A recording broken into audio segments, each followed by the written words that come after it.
हिंदुस्तान का अभी का बुनियादी सवाल है कि क्या हिंदुस्तान में मुसलमान इज्जत के साथ सर उठाकर बराबरी के अधिकार के साथ आपके बगल में खड़ा रह सकता है? क्या उसको इत्मीनान का अनुभव होगा?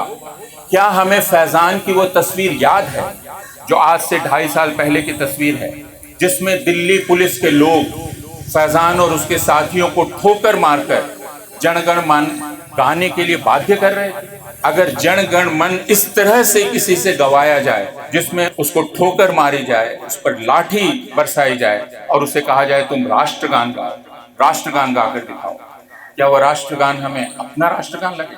ये सारे प्रश्न हैं जो हमें करने हैं। आजादी और आजादी का एहसास किनको है और किनको नहीं है? कौन बोल सकता है और कौन नहीं बोल सकता है? क्यों मोहम्मद जुबैर को सिर्फ यह बोलने पर ये हैं धर्मगुरु जो नफरत का प्रचार कर रहे हैं, क्यों सिर्फ यह कहने पर मोहम्मद जुबैर को तकरीबन 3 हफ्ते की जेल में रहना पड़ा? क्यों उस आजादी का कोई मोल नहीं था मोहम्मद जुबैर की? जो मैंने कहा पहला मूल्य है। मोहम्मद जुबैर की उस बात को सुनने में सर्वोच्च न्यायालय को 3 हफ्ते क्यों लग गए? सिर्फ मोहम्मद जुबैर का सवाल नहीं है। आज उमर खालिद का जन्मदिन, कल 13 सितंबर 2020 को उमर खालिद को गिरफ्तार किया गया। क्यों गिरफ्तार किया गया? क्यों खालिद सैफी को गिरफ्तार किया गया? क्यों दिल्ली विश्वविद्यालय में उर्दू की छात्र रही गुलफिशा को गिरफ्तार किया गया? क्यों सफूरा को गिरफ्तार किया गया? क्यों मीरान हैदर को गिरफ्तार किया गया? ये सवाल हमें करने पड़ेंगे। क्यों उन्हें गिरफ्तार किया गया? क्या इसलिए कि वे नागरिकता के कानून में जो संशोधन हुआ उसका विरोध कर रहे थे? और क्या नागरिकता के कानून के संशोधन का विरोध करने का हमें अधिकार नहीं? क्या हम उसका विरोध नहीं कर सकते? क्या उसका विरोध करने का मतलब इस राष्ट्र का विरोध करना है? क्या हम ये नहीं बतला सकते कि आपने भारतीय नागरिकता की परिभाषा को दूषित कर दिया है इस कानून को लागू करके, और हम उसका विरोध करते हैं क्योंकि हम भारत की नागरिकता को धर्मनिरपेक्ष रखना चाहते हैं, उसकी परिभाषा को विकृत नहीं करना चाहते हैं। हम नेशनल रजिस्टर ऑफ सिटीजनशिप नहीं चाहते। आप असम जाइए, आप में से जो लोग असम को नहीं जानते वे असम जाएं, असम में लोगों से मिलें और उनसे पूछें कि एनआरसी में अपना नाम दाखिल कराने के लिए उनको क्या क्या तबाहियां झेलनी पड़ी। 17 लाख लोग एनआरसी से बाहर हैं, 17 लाख जो बरसों बरस से हिंदुस्तान में रह रहे थे, और उनमें 15 लाख हिंदू हैं। यह भी ध्यान रखिए, असम के डिटेंशन कैंप में हिंदू हैं। क्यों? क्योंकि ये सरकार कहती है अब हम तय करेंगे कि आपके पास फला कागज होगा तो आपको भारत का नागरिक माना जाएगा, और अगर आपके पास कागज नहीं है जो हम कहते हैं तो आप भारत के नागरिक नहीं रहेंगे, रजिस्टर में आपका नाम नहीं होगा। इसलिए आज, जैसा मैं कह रहा था, आज की घड़ी जश्न की घड़ी नहीं है। आज जब हम यहाँ इकट्ठा हैं, असम के डिटेंशन कैंप में कैदी उन लोगों को याद करें जिनकी नागरिकता पर संदेह किया गया। उमर खालिद को याद करें, गुलफिशा को याद करें, मीरान हैदर और बाकी तमाम लोगों को याद करें, खालिद सैफी को जो आज़ाद नहीं है। उन सारे मुसलमानों को याद करें जिन्हें कभी भी मारा जा सकता है और मारा गया है, गाय के नाम पर, बीफ के नाम पर, धर्म परिवर्तन के नाम पर, भारत के अलग अलग हिस्सों में। उन सब को याद कीजिए। जुनैद को याद कीजिए, 15 साल का जुनैद जो ईद में सामान की खरीदारी करके ईद की पहली शाम को अपने घर लौट रहा था, और ट्रेन में जिसे चाकुओं से गोद कर मार दिया गया।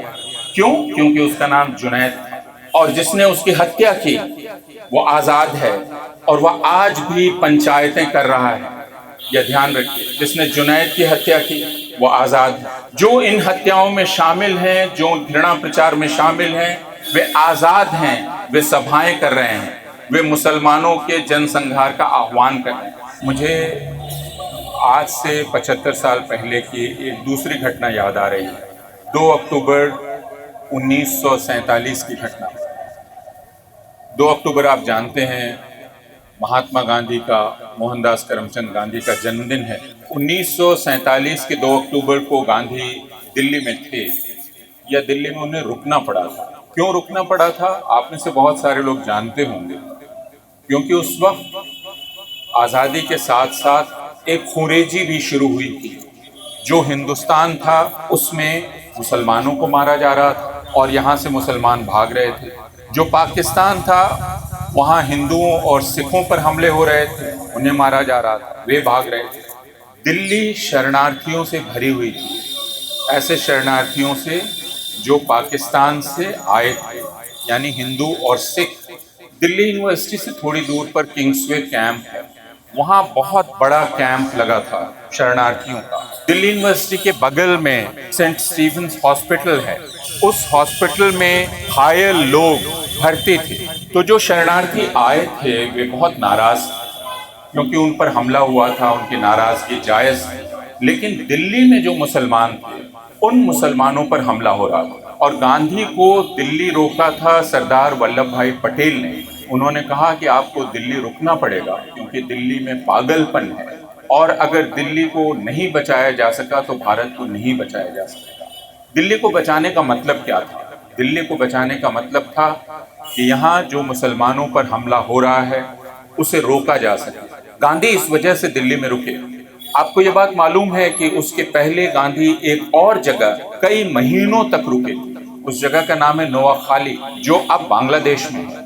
नोआखाली एक मुसलमान बहुल इलाका था और उस नोआखाली में हिंदुओं पर हमला हो रहा था। गांधी वहां गए हिंदुओं की तरफ से, मुसलमानों को ये कहने के लिए कि वो ये नहीं कर सकते हिंदुओं के साथ, और कई महीने रहे। उसके बाद उनका दूसरा बड़ा पड़ाव दिल्ली में हुआ।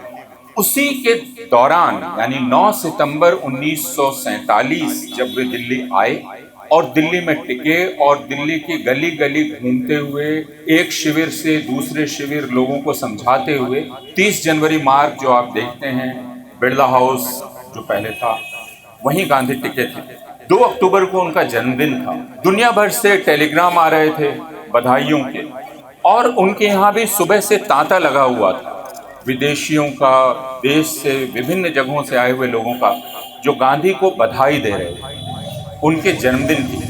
गांधी के 78 साल पूरे हुए। गांधी ने उस दिन शाम को अपनी प्रार्थना सभा में कहा कि मुझे बधाइयाँ दी जा रही हैं, लेकिन मेरी समझ में यह नहीं आता कि बधाई किस वजह से दी जा रही है। बेहतर होता अगर मुझे शोक संदेश भेजे जाते। उन्होंने कहा अंग्रेजी जो उसकी है वो ये कि मुझे कॉन्डोलेंस मैसेजेस भेजे जाए, क्योंकि आज बधाई का मौका नहीं है।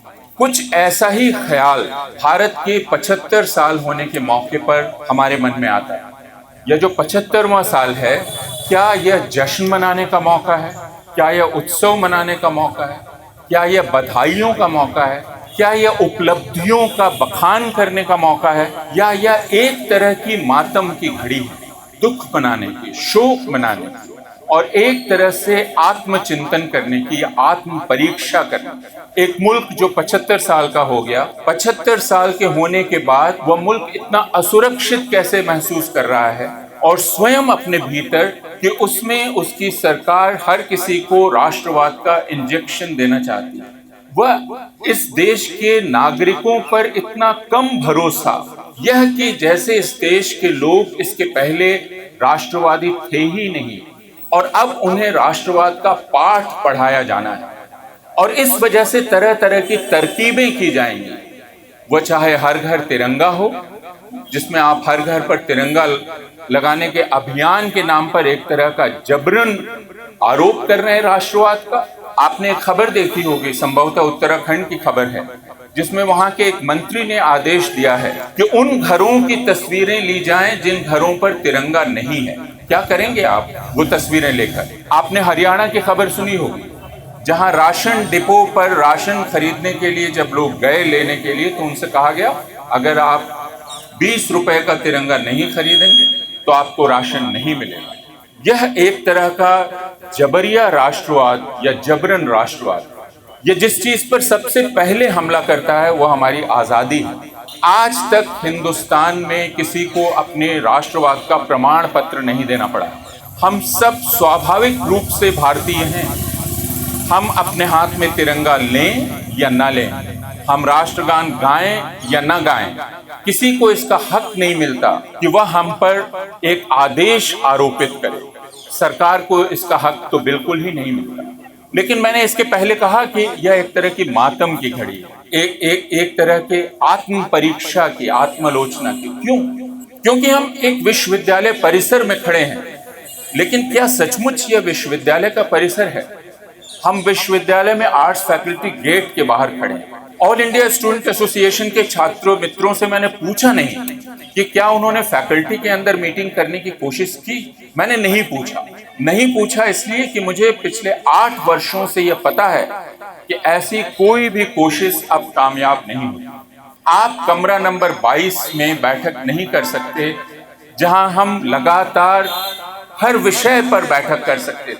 अब कैंपस छात्रों और शिक्षकों की पहुंच के बाहर है। हम सिर्फ क्लास ले सकते हैं, लेकिन अगर आप इसी विषय पर जिस पर आप आज यहाँ चर्चा कर रहे हैं, अगर आप फैकल्टी के अंदर कोई हॉल मांगेंगे, आपको हॉल नहीं मिलेगा। यह हुआ है पिछले 8 वर्षों में कि हमारी जगहें हमसे छीन ली गई। 8 साल पहले से देखा होगा कि किस प्रकार जो लोग आजादी का नारा लगाते हैं उनको बदनाम करने की कोशिश की गई। पूछा गया, ये आजादी का नारा क्यों लगा रहे हैं? ये आजादी का नारा लगा रहे हैं, इसका मतलब ये राष्ट्र विरोधी हैं। हम क्या चाहते? आजादी।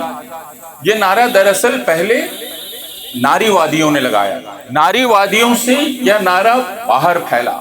ये पूछा जा सकता है, जब भारत आजाद हो गया या पाकिस्तान आजाद हो गया, यह नारा दरअसल पाकिस्तान के नारीवादियों से होकर भारत तक पहुंचा।